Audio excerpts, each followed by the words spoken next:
millimeters. Start interlock behavior. I've got it on. This should be automatic. Automatic. I don't know what happened there. But anyway, so automatic with a start interlock, you say automatic start on these.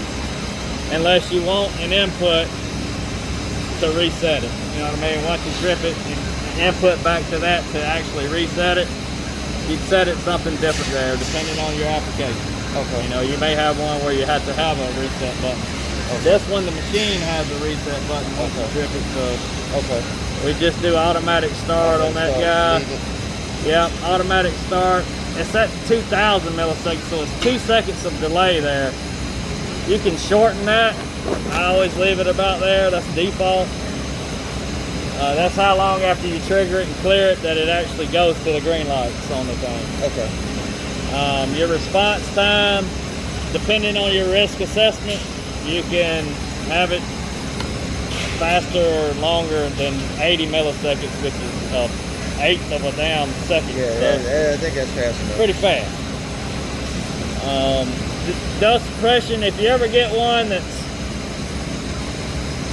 always giving you nuisance trips, yeah, a good thing to check is to look and see if that dust suppression is deactivated, because by default it's activated.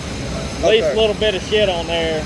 Yes, I've been through that plenty of times. And even with it deactivated, sometimes it's still gonna do it.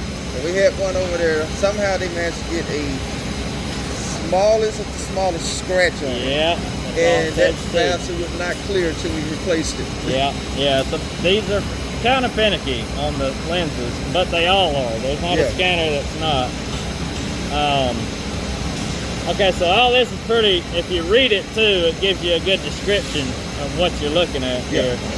And just a basic rundown here, you can do 7 field pairs, so you can do 7 different guards, you know what I mean? Okay. 7 different profiles if you wanted to. Okay. Like on a AGV, like a automatic vehicle, you know, a trolley or something.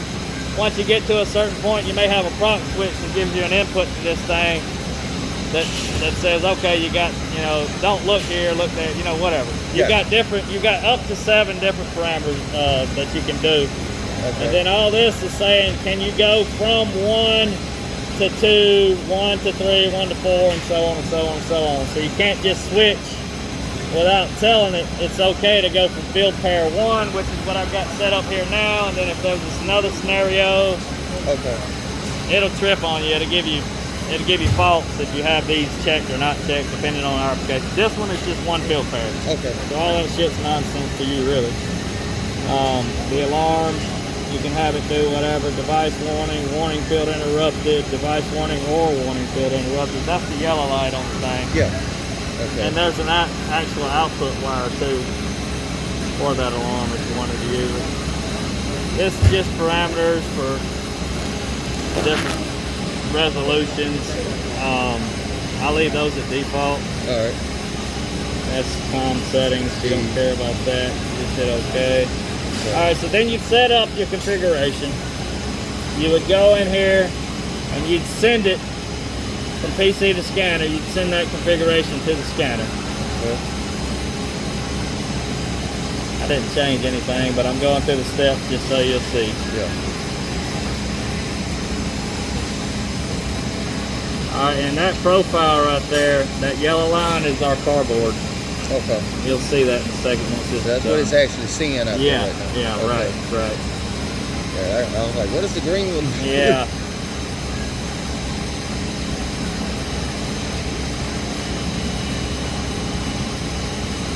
You have to confirm all your, that was different field pairs. Yeah. All those round ones was the default setting. Okay. We're not using any of those.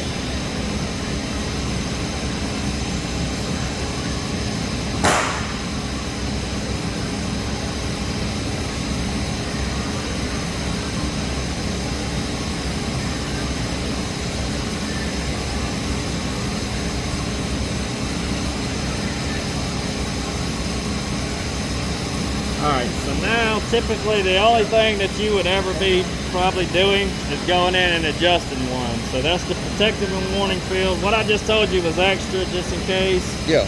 But right here is really all that you need to know. All right, so this green line is one of my fields, protective field. The red line is my protective field. The green line is probably my warning field. Yeah, which is blacked out. All right, so you go into protective field 1, which is what we're set up on. Okay. These little guys right here let you edit it. Yeah. So you click, and there's different ways that you can do. You can do an elliptical, a square, or whatever. All right, so you start with your first point. Let me figure out where we're at in reference.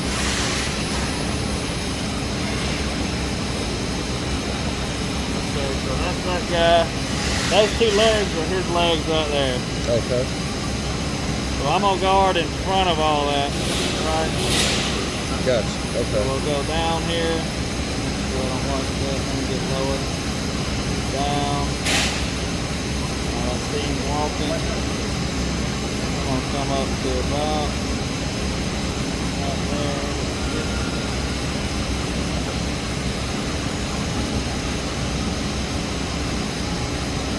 I passed the red right there.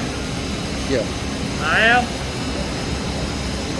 Where was I? Right here. Okay.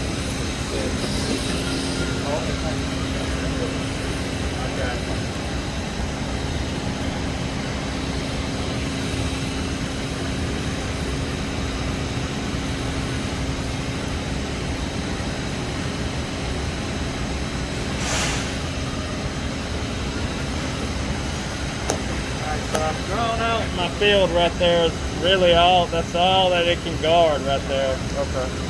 Now my warning field, I don't know why it left such a weird warning field there. That's the green one, right? Yes. I usually just try